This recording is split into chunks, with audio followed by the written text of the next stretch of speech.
جو اللہ پر ایمان رکھتا ہے حقیقتاً، اور اس اللہ پر ایمان رکھتا ہے جس کی صفات وہ ہے کہ جو قرآن میں بیان ہوئی، جن سے ہمیں متعارف کیا محمد رسول اللہ صلی اللہ علیہ وسلم نے۔ دیکھیے مجھے الفاظ یاد آئے، ایمان مجمل کے الفاظ کیا ہیں؟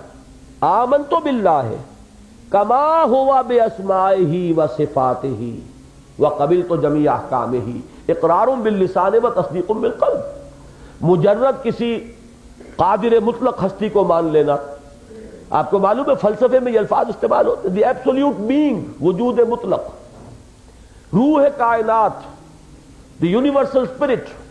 اب یہ الفاظ جو ہیں یہ لوگوں نے وضع کر لیے ہیں، یہ اللہ نہیں ہے، یہ تو ان کے اپنے ذہن کے تراشے ہوئے تصورات ہیں۔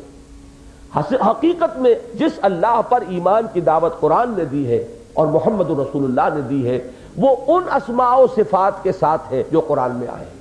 وَعَلَىٰ كُلِّ شَيْءٍ قَدِيرٌ بِكُلِّ شَيْءٍ عَلِيمٌ، وہ الحی القیوم، وہ ہے کہ جس کے قبضہ قدرت میں یہ پوری کائنات ہے، جکڑی ہوئی ہے، جس کے اذن کے بغیر پتہ تک جنبش نہیں کر سکتا۔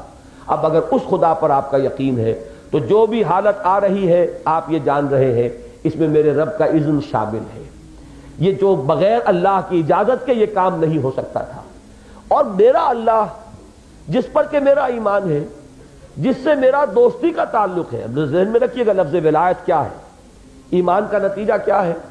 آپ اللہ کے ہو جائیں اللہ آپ کا ہو جائے گا، آپ اللہ سے محبت کریں اللہ آپ سے محبت کرے گا۔ تو میرا اللہ اگر اس کے اذن سے یہ چیز مجھ پر واقع ہوئی ہے تو یقیناً اس میں کوئی خیر ہوگا، چاہے مجھے وہ خیر اس وقت نظر نہ آ رہا ہو، یقیناً اس میں کوئی مصلحت ہوگی، چاہے وہ مصلحت مجھے اپنی جو شارٹ سائٹڈنس ہے اس کی وجہ سے اس وقت نظر نہیں آ رہی، مجھے یہ شر نظر آ رہا ہے، حقیقت میں یہ خیر ہوگا، اس لیے کہ میرا رب جس پر میرا ایمان ہے، جس سے میری دوستی ہے، وہ میرا خیر خواہ ہے، وہ میری بھلائی چاہتا ہے۔ البتہ یہ ہے کہ میں اکثر و بیشتر اپنی بھلائی کو سمجھ نہیں پاتا۔ جس بچے کو کنین پلائی جا رہی ہو وہ یہی سمجھے گا کہ مجھ پر بڑی زبردستی کی جا رہی ہے، بڑا تشدد کیا جا رہا ہے، یہ کڑوی دوا مجھے نگلنے پر مجبور کیا جا رہا ہے۔ لیکن یہ کہ اسے شعور اگر ہو تو وہ یہ جانے گا کہ یہ میری بہتری کے لیے، میری بھلائی کے لیے، اس میں میرا خیر مضمر ہے۔